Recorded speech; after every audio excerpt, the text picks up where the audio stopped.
میں مبلغ بنوں سنتوں کا، خوب چرچا کروں سنتوں کا، ہو کرم بہر خاک مدینہ۔ اب آپ نے طواف شروع کرنا ہے، بلکہ میں سمجھتا ہوں کہ پہلے میں احرام باندھنے کا طریقہ بتا دوں تاکہ یہ آپ کے لیے ایزی ہو جائے گا مجھے سمجھانا۔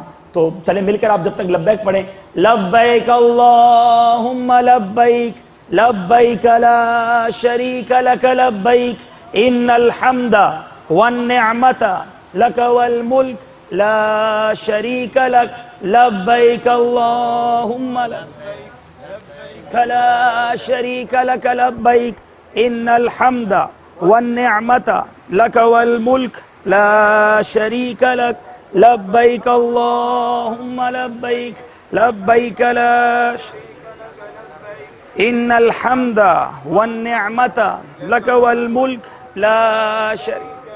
اچھا، اب احرام باندھنے میں جو احتیاط آپ نے کرنی ہے، نارملی جو حاجی غلطی کرتے ہیں، اصل میں ہم لوگوں کو تہبند باندھنے کی عادت نہیں ہے نا، شہر کے لوگوں کو، تو تہبند باندھنا یہ سب سے بڑا مسئلہ ہو جاتا ہے، اور اگر اس کی پریکٹس نہیں ہوتی تو بیچارہ حاجی اسی کو سنبھالنے میں اس کا سارا سفر گزر جاتا ہے۔ تو اس کی پریکٹس ہونا بہت ضروری ہے، اور یہ پریکٹس سفر پر جانے سے پہلے کیجئے۔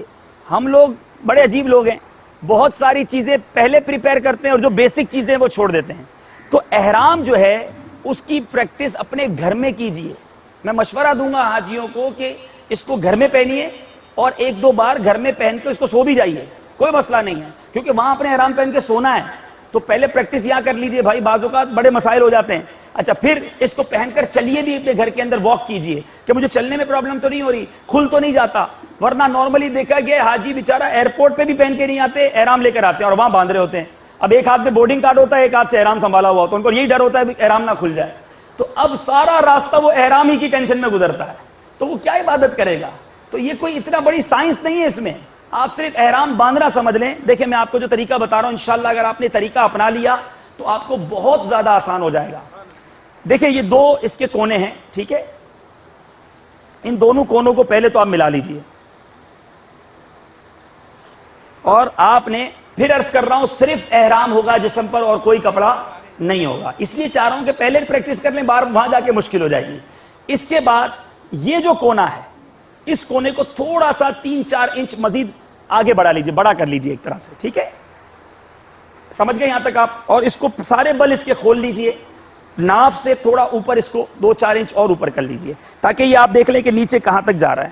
اب اس کے بعد آپ نے یہ والا جو کونا ہے جس کو تھوڑا بڑا کیا تھا، یہاں ٹائٹ کر لیجئے، جتنا ٹائٹ آپ نے کرنا ہے آپ کی صحت کے مطابق۔ اب ان دونوں واپس ان دونوں کو پکڑیں گے اور اس کو یہاں پر لے کر آئیں گے، ٹھیک ہے۔ اب اس کے بعد اس کو یہاں پر لے کر آئیں، میں نے اور کچھ نہیں کیا ہے۔ اب آپ نے اس کو جتنے بل دینے ہیں آپ کے، جب تک آپ کو ٹائٹ نہیں ہوتا، 1 ہو گیا، 2 ہو گیا، 3 ہو گیا۔ اب اس وقت یہ جو احرام بندھا ہوا ہے، مجھے بیلٹ کی بھی حاجت نہیں ہے۔ نارملی حاجیوں کو بیلٹ لگانا پڑتا ہے، بیلٹ کے بغیر ان کو یہی خوف ہوتا ہے احرام کھل جائے گا۔ اگر اس طرح کوئی احرام باندھے، وہ پورا حج بغیر بیلٹ کے کر سکتا ہے۔ اور اس احرام کی ایک اور آپ کو خاصیت بتاؤں کہ نارملی واک کرنے میں احرام پیروں سے ٹکراتا ہے، آپ دیکھ لیجئے احرام میرے پیروں سے نہیں ٹکرا رہا ہے، بالکل ایزیلی آپ واک کریں گے جب آپ رمل کریں گے، جب آپ صحیح کریں گے۔ اور دوسرا فائدہ، تیسرا فائدہ، جو آپ نے یہاں پر یہ بل دیے ہیں، اس کی وجہ سے آپ کا ستر نہیں کھلے گا، بے پردگی بھی نہیں ہوگی، یعنی آپ میں چل رہا ہوں لیکن احرام نہیں کھل رہا ہے۔ تو یہ بہت ایزی وے ہے، کوئی مشکل نہیں ہے، میں دوبارہ آپ کو بتاؤں گا۔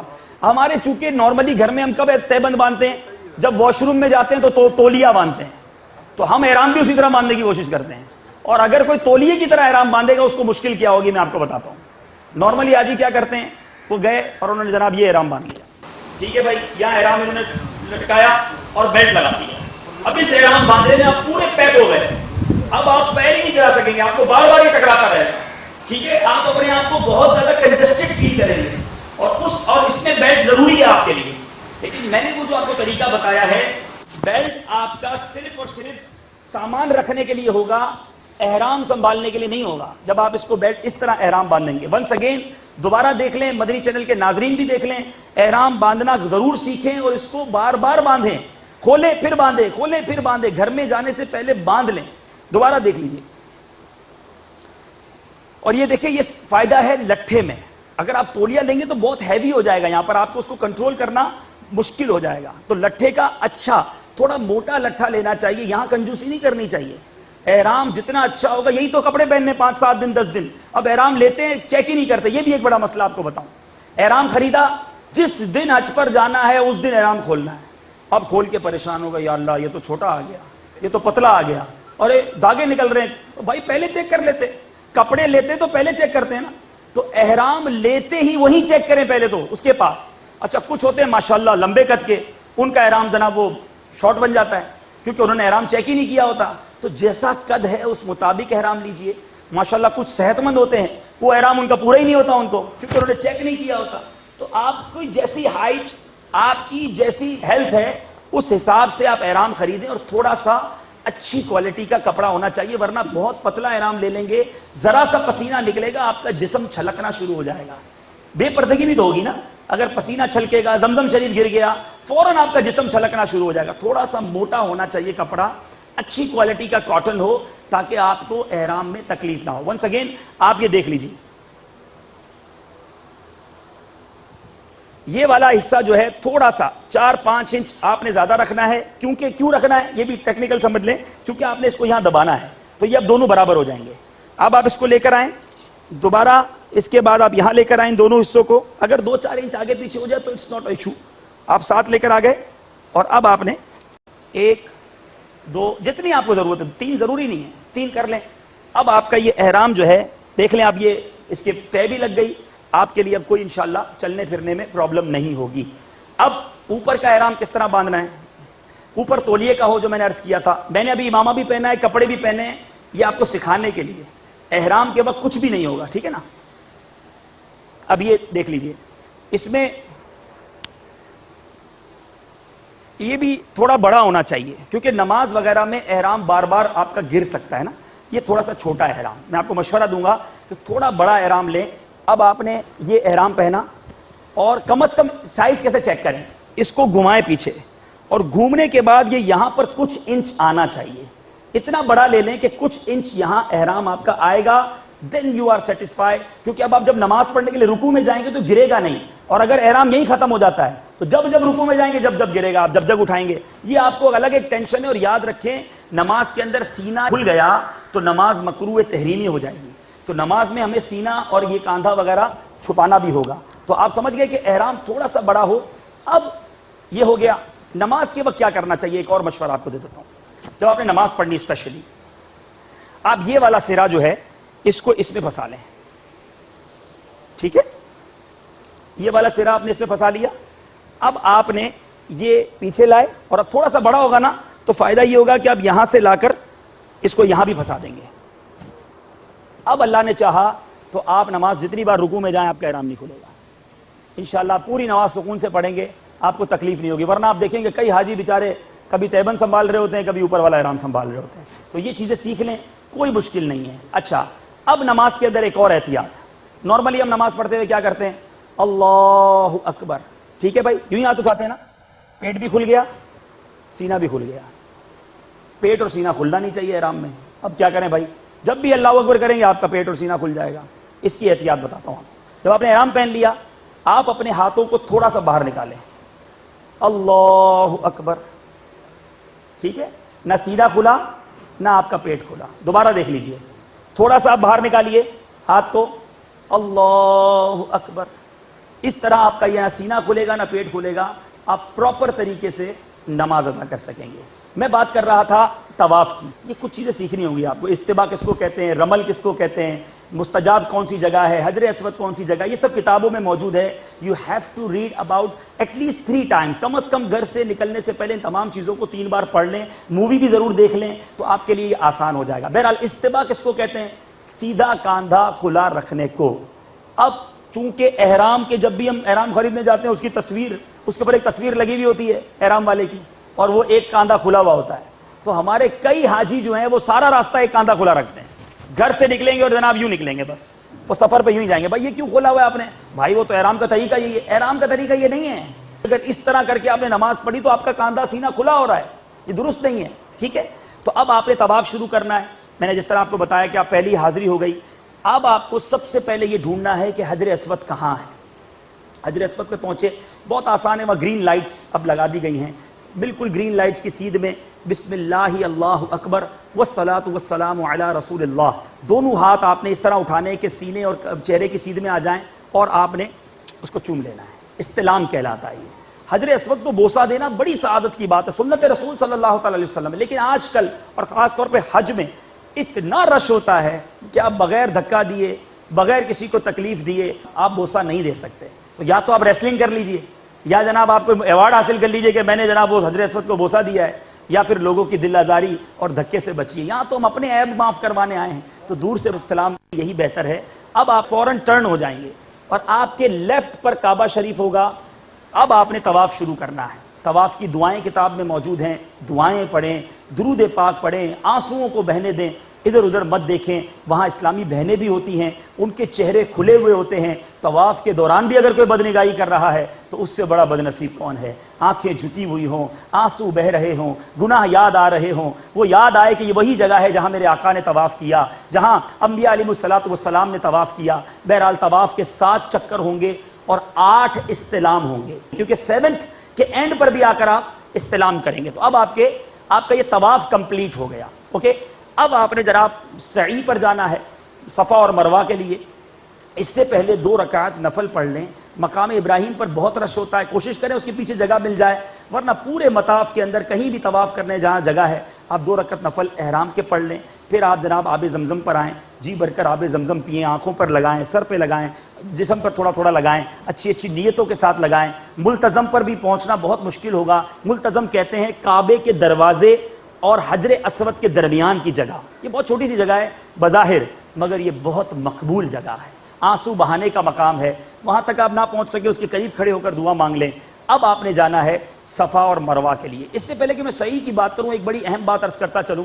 ہر کسی کی خواہش ہوتی ہے کہ حجر اسود کو بوسہ دوں، ملتزم سے لپٹوں، یا غلاف کعبہ کو پکڑوں، اپنا چہرہ لگاؤں. ویری گڈ، کرنا بھی چاہیے، لیکن 2 باتوں کا خیال. ایک تو کسی کو دھکا نہیں دینا، کسی کو تکلیف نہیں دینی. دوسری بات کہ احرام کی حالت میں اگر آپ یہ سارے کام کریں گے تو نارملی ان تمام جگہوں پر بہت خوشبو لگی ہوئی ہوتی ہے، جس کو دیکھو وہ عطر لگا رہا ہوتا ہے. خوشی ہے، ایک محبت ہے. اب آپ احرام میں آپ کو خوشبو سے بچنا ہے. اگر آپ نے جا کر جناب غلاف کعبہ پکڑ لیا، چہرہ مس کیا، آپ کا چہرہ بھی ہو گیا خوشبو والا، ہاتھ بھی ہو گئے خوشبو والے، اب جا کے بکرا دے دیجئے. تو بھائی اس لیے بہتر یہ ہے کہ آپ نے احرام کی حالت میں ان جگہوں پر قریب نہ جائیں. آپ بعد میں جب نارمل ڈریس میں ہو پھر بالکل جائیں، لپٹیں، روئیں، آنسو بہائیں، جو کرنا ہے کریں. جب احرام میں ہو یو ہیو ٹو ایوائڈ دس. اچھا، اب آپ نے صفا اور مروہ کے لیے چلیں گے. صفا اور مروہ یہ 2 پہاڑیاں ہیں، اس کے درمیان 7 چکر لگانے ہیں. یہاں میں آپ کو ایک مشورہ دوں گا کہ سعی جو ہے وہ آپ بیسمنٹ سے کریں، اور وہ اسی یوں سمجھ لیجئے کہ حدود اربع کی ہے کہ جو پرانا تھا.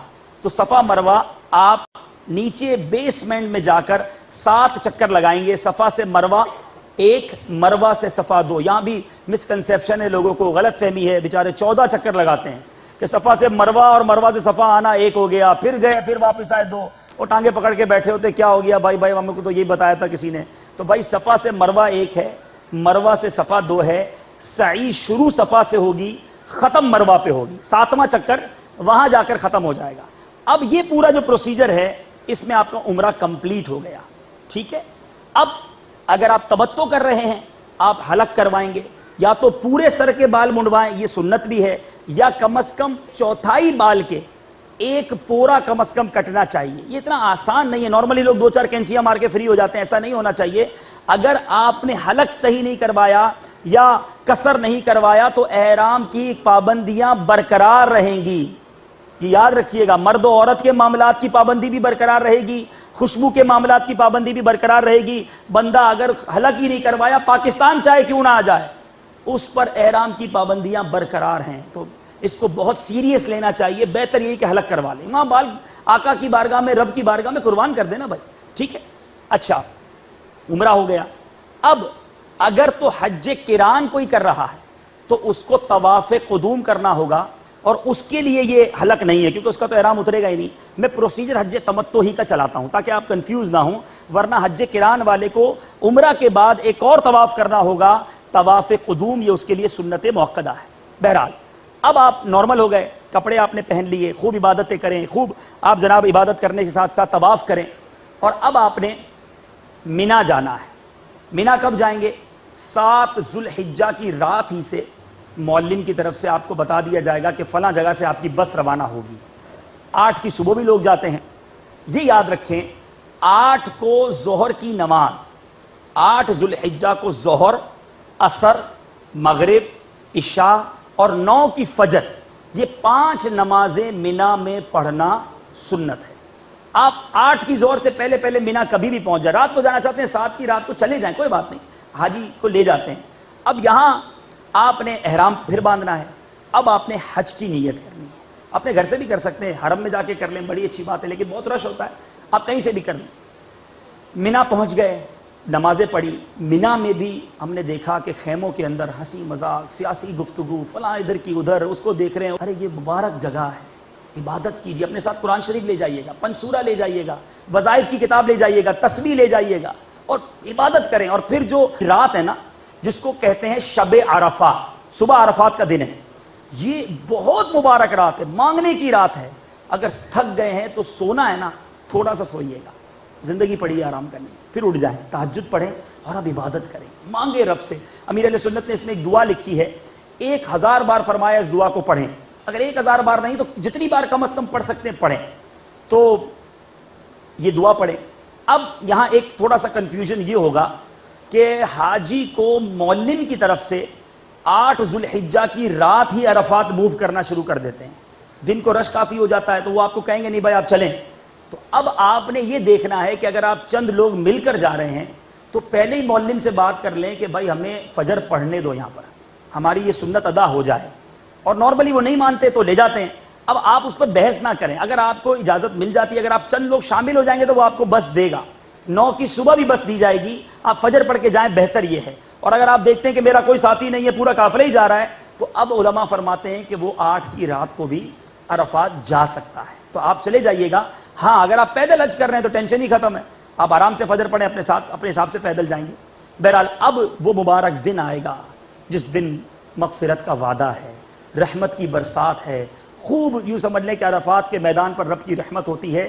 روایتوں میں آتا ہے اللہ تعالیٰ فرشتوں سے اس میدان عرفات کے بارے میں فخر فرماتا ہے کہ دیکھو میرے بندے کہاں کہاں سے پراگندہ بال ایک ہی لباس میں میری تسبیح و تحمید کرتے ہوئے عرفات کے میدان میں جمع ہیں. تو بہرحال اور اس دن حضرت خضر علیہ السلام اور حضرت الیاس علیہ السلام, اللہ کے 2 نبی ہر سال میدان عرفات میں ہوتے ہیں. تو بندہ سوچے میں نبیوں کے ساتھ ہوں. اب وہاں وہ پہنچے.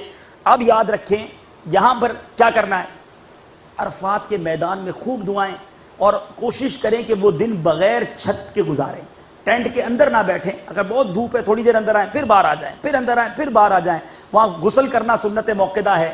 نارملی واش رومز وغیرہ میں پائپ لگے ہوتے ہیں, اچھی طرح آپ واش روم کو پاک کر لیں اور پھر تھوڑا سا غسل بھی کر لیں, آپ فریش بھی ہو جائیں گے. اور اب آپ نے عبادت میں, تلاوت میں, ذکر و اذکار میں وقت گزارنا ہے. لبیک کی صدائیں بلند کرنی. آئیے مل کر پھر لبیک پڑھتے ہیں. لبیک اللہم لبیک لبیک لا شریک لک لبیک ان الحمد والنعمت لک والملک لا شریک لک.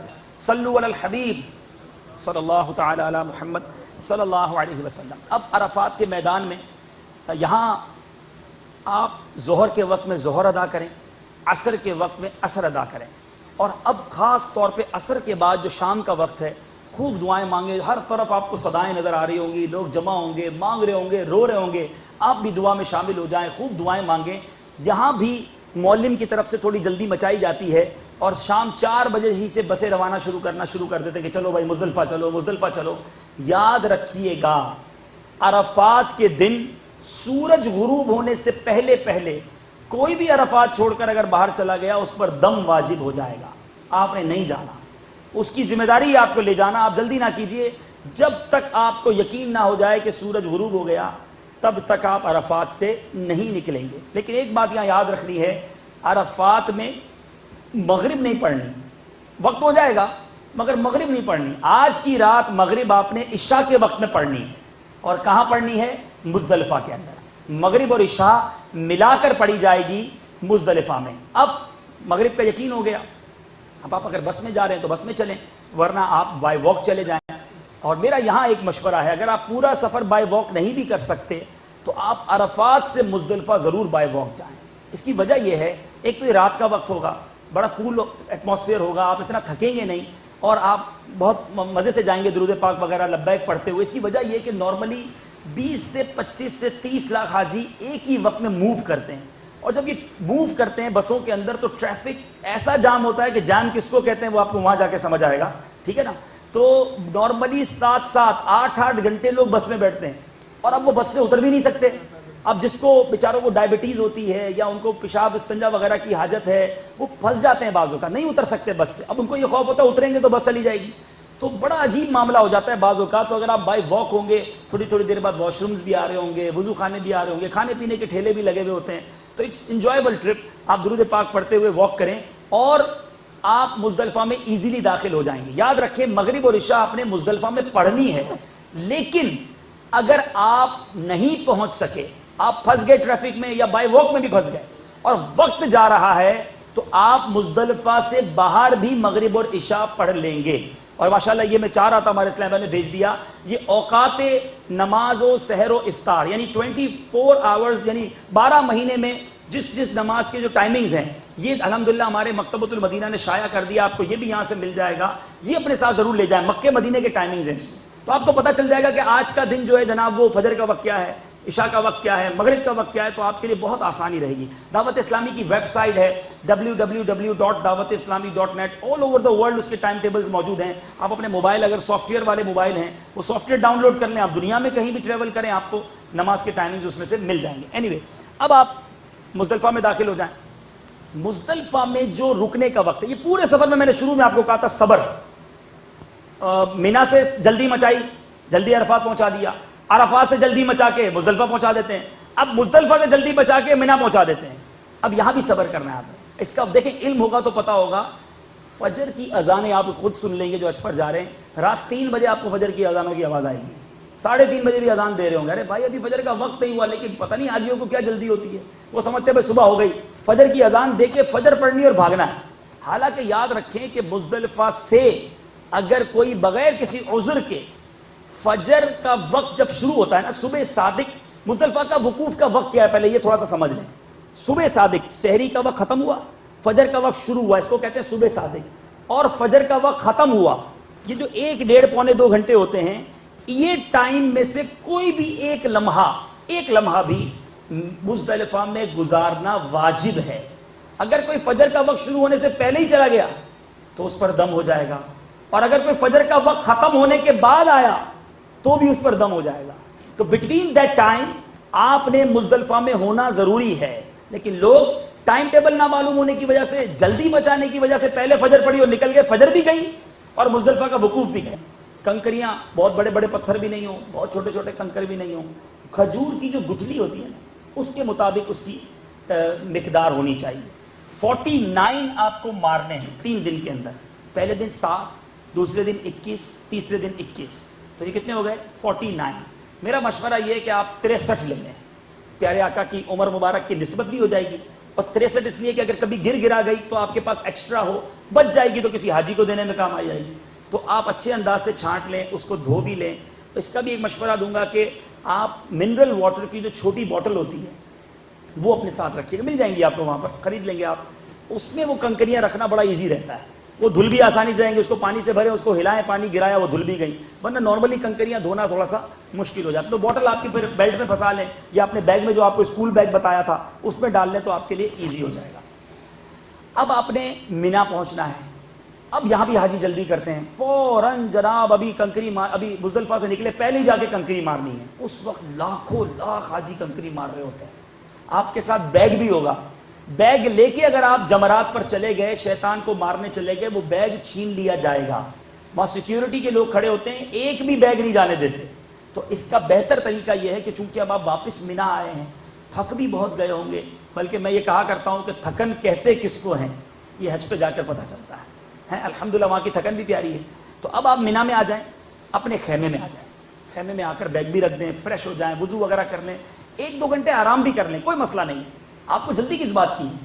میرا آپ کو مشورہ یہ ہے کہ آپ ظہر کا وقت جب شروع ہو جائے, 12-1-2 بج جائیں, اب جائیں رمی کر لیں. آپ انشاءاللہ مزے سے رمی کریں گے, کیونکہ ہزاروں لاکھوں حاجی فارغ ہو چکے ہوں گے. رمی کریں.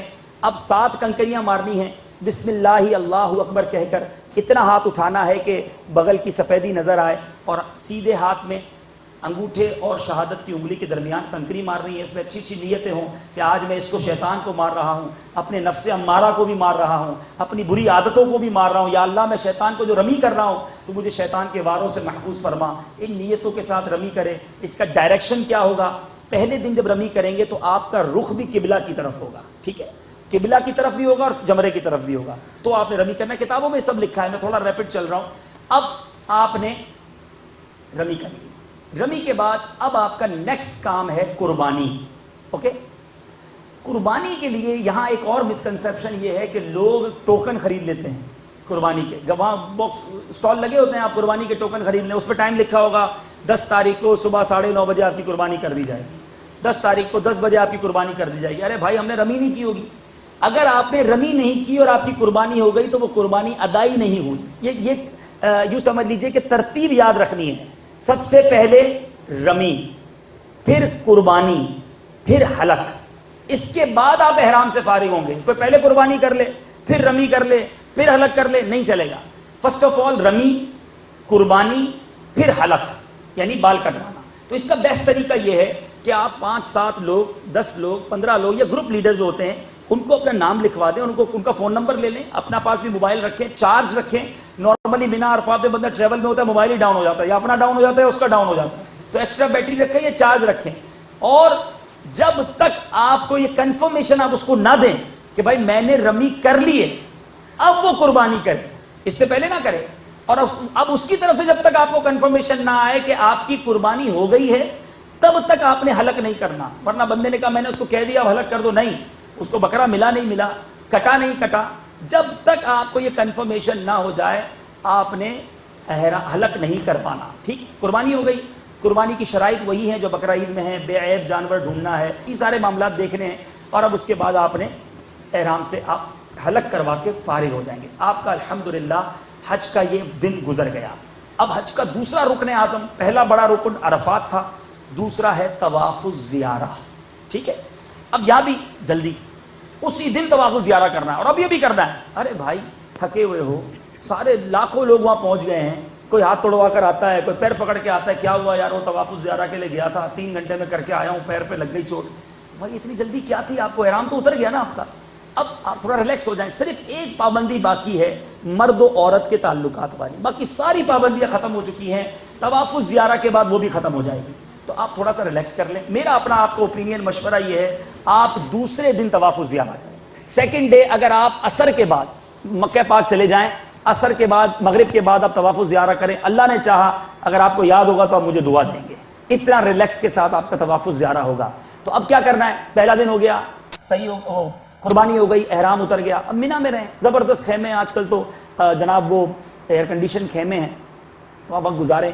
اب رات وہیں آرام کرنی ہے. 10ویں رات 11ویں رات مینا میں گزارنا سنت ہے. ٹھیک ہے, 12ویں بھی سنت ہے, لیکن 12ویں سے پہلے جا سکتے ہیں. کس طرح یہ بتاتا ہوں. اب آپ نے 10 کا دن ہو گیا, 11 کی صبح ظہر کے بعد رمی کا وقت شروع ہوتا ہے. اب یہاں آپ دیکھیں گے لاکھوں لاکھ حاجی فجر سے ہی رمی کر رہے ہوں گے. آپ نے نہیں کرنی.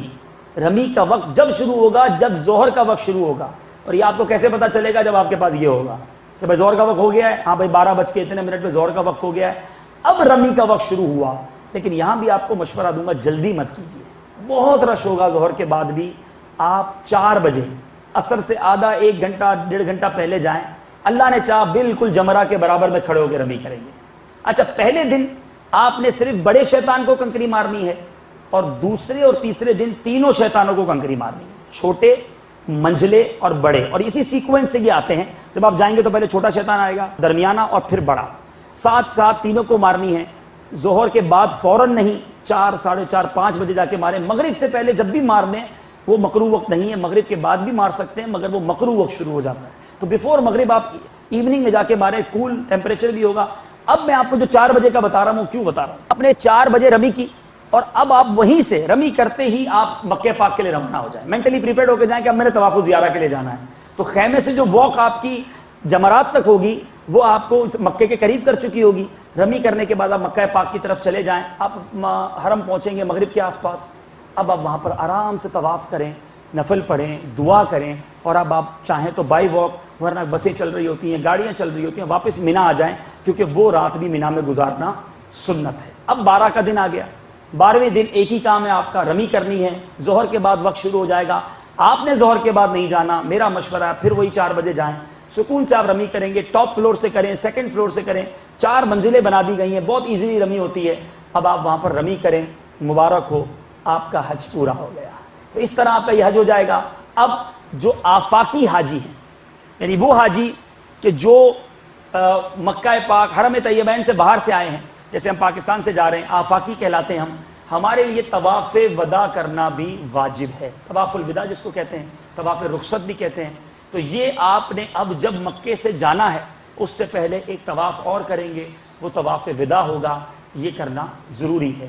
اسلامی بہنوں کے لیے عرض کرتا چلوں، نارملی بڑا سوال پوچھا جاتا ہے اس لیے بتا رہا ہوں کہ ان کے مخصوص ایام اگر آ جائیں اور 12 ذوالحجہ تک وہ پاک نہ ہوں تو طواف الزیارہ کب کریں؟ کیونکہ طواف الزیارہ کا لاسٹ ٹائم ہے 12 ذوالحجہ کی مغرب تک. کسی نے اگر 12 ذوالحجہ کی مغرب تک طواف الزیارہ نہیں کیا اس پر دم ہو جائے گا. اب اسلامی بہنیں کیا کریں؟ تو اسلامی بہنوں کے لیے اجازت ہے کہ وہ پاکی حاصل کرنے کے بعد 12 ذوالحجہ کے بعد بھی کر سکتی ہیں، ان پر دم نہیں ہوگا. ٹھیک ہے، تو یہ بھی ہو گیا، طواف وداع بھی ہو گیا. اب مکے میں اور اگر آپ کے پاس دن ہیں، خوب عمرے کیجئے، خوب طواف کیجئے. طواف وہ نعمت ہے، ساری دنیا میں آپ تلاوت کر سکتے ہیں، ساری دنیا میں جناب آپ نوافل پڑھ سکتے ہیں. طواف مکے کے علاوہ کہیں نہیں کر سکتے. تو جتنا ہو سکے آپ نے طواف میں اپنا وقت گزارنا ہے. اب میرے پیارے اسلامی بھائیوں، اب کیا کرنا ہے؟ اب مدینے جانا ہے. ٹھیک ہے، حاجیوں آؤ شہنشاہ کا روزہ دیکھو. اعلیٰ حضرت لکھتے ہیں نا، حاجیوں آؤ شہنشاہ کا روزہ دیکھو، کعبہ تو دیکھ چکے اب کعبے کا کعبہ دیکھو. سبحان اللہ. تو اب مدینہ شریف جانا ہے تو کیسے جانا ہے؟ با ادب جانا ہے. سنبھل کر پاؤں رکھنا زائروں شہر مدینہ میں، کہیں ایسا نہ ہو سارا سفر بیکار ہو جائے. تو مدینے کے سفر پر اشک بہاتے ہوئے شاعر لکھتے ہیں نا، دل میں نبی کی یادیں، لب پر نبی کی نعتیں، جانا تو ایسے جانا سرکار کی گلی میں. نعتیں پڑھتے ہوئے عشق و مستی کے عالم میں درود پاک کا ورد کرتے ہوئے اپنے آقا کی بارگاہ میں جا رہے ہیں. اعلیٰ حضرت لکھتے ہیں نا، معراج کا سما ہے کہاں پہنچے زائروں، اونچی سے اونچی کرسی اسی پاک در کی ہے. مجرم بلائے آئے ہیں جاؤ کا ہے گواہ، پھر رد ہو کب یہ شام کریموں کے در کی ہے. تو خوب تیاری کے ساتھ روتے ہوئے لجاتے ہوئے مدینہ پاک میں کاش داخلہ ہو. باوضو داخلہ کیجئے گا. جب بھی معلم کا آپ کا جو ٹائم ہوگا اس میں آپ کو وہ لے جائیں گے. مدینہ طیبہ بھی حاضری اسی طرح دینی ہے. گھر پہنچیں، فریش ہو جائیں، بلکہ زہ نصیب نئے کپڑے ہوں، بالکل عید کا سما ہو، خوشبو بھی نہیں ہو، مسواک بھی نہیں ہو، ٹوپی بھی نہیں ہو. اللہ کرے امامے کی سنت بھی سجا لیں. آقا کے در پہ جا رہے ہیں، آقا نے فرشتوں کا تاج کہا ہے اس کو. تو مدینے والے آقا بھی تو امامہ پہنتے تھے، ان کی بارگاہ میں امامہ پہن کے جائیں تو نیا امامہ ہو. ہیں اللہ کرے کہ یہ دن بھی آ جائے. بلکہ مشورہ بھی دوں گا کہ آقا کے دربار میں جا رہے ہیں تو سنت کے مطابق چہرہ بھی سجا کر جائیے. میرے آقا فرماتے داڑھی بڑھاؤ اور مونچھیں پست کرو. اب مفہوم حدیث عرض کر رہا ہوں. اور آتش پرستوں جیسا چہرہ مت بناؤ. تو کیا آقا کے دربار میں بغیر سنت والا چہرہ لے کے جائیں گے؟ ابھی سے یہیں سے نیت کر لیں کہ میں مدینے والے کے دربار میں جا رہا ہوں، رب مجھے حج پر بلا رہا ہے، میں انشاءاللہ سنت سجا لوں گا. تو سنت سجا کر خوب یعنی سمجھ لے تیار ہو کر مدینے والے آقا علیہ السلام کی بارگاہ میں جائیں. نقش و نگار کو نہ دیکھیں، ادھر ادھر نظر نہ دوڑائیں. بس ایک ہی تمنا ہو کہ آقا کے دربار میں جا رہا ہوں، سرکار سے توجہ حاصل کرنی ہے. دل کی کیفیت یہ ہو کہ حاضر ہے درے دولت پہ گدا، سرکار توجہ فرمائے، محتاج نظر ہے حال میرا، سرکار توجہ فرمائیں. یاد رکھیے گا وہاں القاب نہیں دیکھے جاتے. بڑے بڑے آپ جناب عربی عبارتیں پڑھ کر اور بڑے انداز سے پڑھ رہے ہیں, وہاں دل کی کیفیت دیکھی جاتی ہے. ٹوٹے ہوئے دل یہ خاص ان کی کمائی ہے. تو تڑپ کے ساتھ حاضری دیجیے گا, باادب رہیے گا. جتنا عرصہ مدینہ طیبہ میں رہیں, جب جب گنبد خضرا نظر آئے ہاتھ باندھ کر درود و سلام پڑھ کر گزریے گا, اس کے بغیر نہ گزریے گا. زیادہ سے زیادہ وقت مسجد نبوی شریف میں گزاریے, نوافل پڑھیے, نمازیں پڑھیے, ریاض الجنہ میں جائیے. وہاں تو وہ جگہ ہے, میرے آقا فرماتے ہیں کہ جو میرے روضے اور منبر کے درمیان کی جگہ ہے وہ جنت کی کیاریوں میں سے ایک کیاری ہے. جنت کی کیاری ریاض الجنہ وہاں موجود ہے, وہاں جائیں. روزانہ اللہ تعالیٰ توفیق دے تو کئی بار, ورنہ کم از کم روز ایک بار غسل کر کے صاف ستھرے کپڑے پہن کر بارگاہ رسالت میں ضرور حاضری دیں. سید الشہداء بھی جائیں, وہاں پر سیدنا امیر حمزہ رضی اللہ تعالیٰ عنہ کے مزار پر حاضری دیں. احد شریف کی زیارت کریں, اور بہت مدینہ پاک میں زیارتیں ضرور زیارتیں کریں. ہو سکے تو قباء شریف روز جائیں, کہ جو مسجد قباء میں طہارت حاصل کر کے اپنے گھر سے چلتا ہے اور وہاں 2 رکعت نفل پڑھتا ہے, اسے عمرے کا ثواب عطا کیا جاتا ہے. تو روزانہ عمرے کا ثواب پائیں. روزانہ نہیں تو کم از کم ہفتے والے دن مسجد قباء جانا, یہ میرے آقا علیہ الصلوۃ والسلام کی سنت ہے. اس سنت کو ادا کریں. تو میں عرض یہی کروں گا کہ مدینے کا سفر کیسے ہو, مدینے کا سفر ہے اور میں نمدیدہ جبھی افسردہ بدن لرزیدہ لرزیدہ. کہاں میں اور کہاں اس روضہ انور کا نظر اس سمت اٹھتی ہے مگر دزدیدہ دزدیدہ. کسی کے ہاتھ نے مجھ کو سہارا دے دیا, ورنہ کہاں میں اور کہاں یہ راستے پیچیدہ پیچیدہ.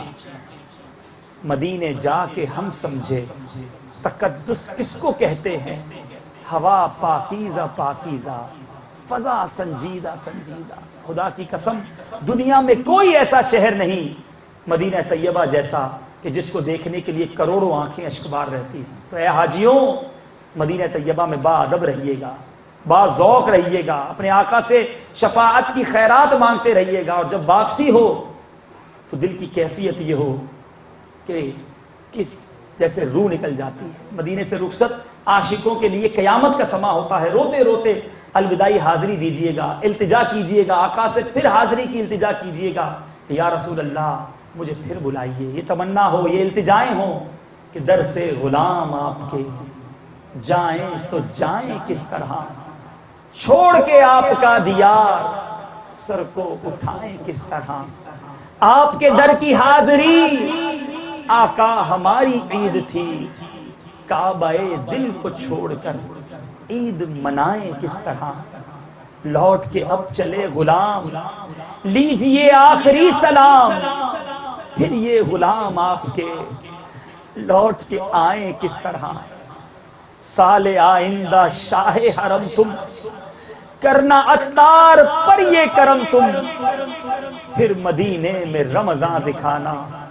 الوداع تاجدار مدینہ, الوداع تاجدار مدینہ. کاش قسمت میرا ساتھ دیتی,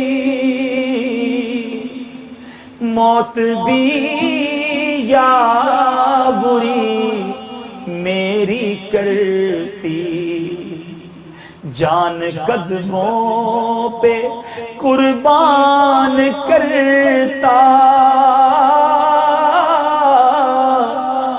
الوداع تاجدار مدینہ, الوداع تاجدار مدینہ. الوداع تاجدار مدینہ. کوئے جانا کی رنگی فضاؤں, اے معطر معمبر ہواؤں, لو سلام آخری اب ہمارا. الوداع تاجدار مدینہ. آنسو بہاتے بار بار مڑ کر گنبد خضرا کو دیکھتے کہ آقا شاید پھر بلا لیں، پھر کرم ہو جائے. تڑپتے ہوئے الوداعی حاضری دیجئے گا، پھر حاضری کی التجا کیجئے گا، اور پھر یہ وعدہ بھی کر کر آئیے گا کہ آقا اب تک تو آپ کی سنتوں سے دور زندگی گزاری ہے، اب آپ کی سنتوں پر عمل کرتے ہوئے گزاروں گا. اے پیارے حاجیوں مبارک ہو، ایک طرف شفاعت کا وعدہ ملا، ایک طرف گناہ معاف ہو گئے. لیکن یاد رکھیے یہ آئندہ کی زندگی کی گارنٹی نہیں ہے کہ جو کوئی آئندہ بھی گناہ کرے گا تو وہ بھی معاف ہو جائیں گے. نہیں، حج سے پہلے کے گناہ معاف ہوں گے، اور اس میں وہ گناہ کہ جس میں کچھ حقوق ہیں. یعنی اگر کسی کی نماز قضا باقی ہیں تو قضا نماز کا گناہ معاف ہوگا، قضا ادا کرنی ہوگی. کسی کا قرض لیا ہوا ہے، چوری کی ہے، کسی کا مال دبایا ہے، تو اس کو وہ مال واپس لوٹانا ہوگا. یہ معاف نہیں ہو جائے گا. حقوق العباد کا جو گناہ ہے وہ معاف ہوگا. تو جو چیزیں لوٹانی ہیں، قرض ہیں، وہ واپس آ کر بھی ادا کرنی ہوں گی. تو اب میں گزارش آخر میں یہ کروں گا، سفر پر جا رہے ہیں، مبارک سفر ہے، تو ابھی سے اپنے اندر تبدیلی لائیے، ورنہ یہی ہیبٹس لے کر، یہی عادتیں لے کر وہاں چلے گئے تو وہاں بھی غلطیاں ہوں گی، وہاں بھی مسٹیکس ہوں گی. یہ نمازوں کی پابندی، گناہوں سے بچنے کی فکر یہیں سے شروع ہو جائے، چہرہ سنت کے مطابق ہو جائے، آنکھوں کا قفل مدینہ لگ جائے، بد نگاہی سے یہیں سے جان چھوٹ جائے. یہ سب کیسے ہوگا؟ دعوت اسلامی کے مدنی ماحول میں یہ باتیں سیکھی اور سکھائی جاتی ہیں. آئیے دعوت اسلامی کے مدنی ماحول سے وابستہ ہو جائیے، ہمارے اجتماعات میں شرکت کیجیے. دعوت اسلامی کے مدنی قافلے سفر کرتے ہیں. سفر مدینہ سے پہلے ایک بار مدنی قافلے میں بھی سفر کر لی، 3 دن کے لیے سفر کر لیں تو اللہ کے گھر میں رہنے کے آداب، ایٹیٹیوڈز کیا ہیں، اپنے اندر تبدیلی کیسے لانی ہے، یہ سب کچھ آپ کے لیے سیکھنا آسان ہو جائے گا. اور ایسے بھی یہاں موجود ہیں جو اس سال حج پر نہیں جا رہے. تمنا تو سب رکھتے ہیں نا، سب کے دل میں تمنا ہے مکہ پاک دیکھیں، مدینہ شریف دیکھیں. آپ سے گزارش کروں گا نیک اعمال کیجیے، آقا کی سنتوں پر عمل کیجیے. اگر مال و دولت نہیں ہے، اسباب نہیں ہے تو نہ گھبرائیے. کہاں کا منصب، کہاں کی دولت، قسم خدا کی ہے یہ حقیقت. کہاں کا منصب، کہاں کی دولت، قسم خدا کی ہے یہ حقیقت. جنہیں بلایا ہے مصطفیٰ نے وہی مدینے کو جا رہے ہیں. تو اگر بلاوا چاہیے، اچھے اعمال کرنے کی نیت کر لیں اور دعوت اسلامی کے مدنی ماحول سے وابستہ رہیں. بلکہ ایک اور اچھا کام یہ ہے، مدنی چینل دیکھتے رہیے. اس میں گھر بیٹھے آپ کو بہت ساری باتیں آپ کو، آپ کے گھر والوں کو سکھائی جاتی رہیں گی. ضرور اس کی دعوت بھی عام کیجیے. آپ رفیق الحرمین یہ کتاب ضرور اپنے ساتھ رکھیں. یہ DVD اور CDs دیکھ لیجئے. نماز کے ٹائمنگز والی کتاب بھی اپنے ساتھ رکھیں. انشاءاللہ بہت آسانی رہے گی. اللہ تعالیٰ آپ سب کا سفر قبول فرمائے، قدم قدم پر برکتیں عطا فرمائے، آپ کی حفاظت فرمائے. علماء سے پوچھا گیا کہ حج مقبول بڑا سنا ہے ہم نے، حج مقبول یہ کیسے پتہ چلے کہ میرا حج قبول ہو گیا؟ بڑی پیاری بات فرماتے ہیں کہ جو پہلے سے اچھا ہو کر لوٹے وہ سمجھ لے کہ اس کا حج قبول ہو گیا ہے. اب انشاءاللہ نیت کرتے ہیں پہلے سے اچھے ہو کر لوٹیں گے، نیک بن کر لوٹیں گے، نیکیاں کرتے ہوئے انشاءاللہ لوٹیں گے. یہ ماشاءاللہ میرے پاس ایک مکتوب بھی ہے، امیر اہل سنت نے مسافر مدینہ کی خدمت میں ماشاءاللہ یہ مکتوب لکھا ہے. تو جو حج پر جا رہے ہیں ہمارے اسلامی بھائی سے یہ لیٹر بھی لے لیں. بہت سارے آداب اس میں بھی موجود ہیں. اللہ تعالی ہم سب کو حرمین طیبین کا بار بار سفر نصیب فرمائے. میں مبلغ بنوں سنتوں کا، خوب چرچا کروں سنتوں کا، ہو کرم بہر خاک مدینہ.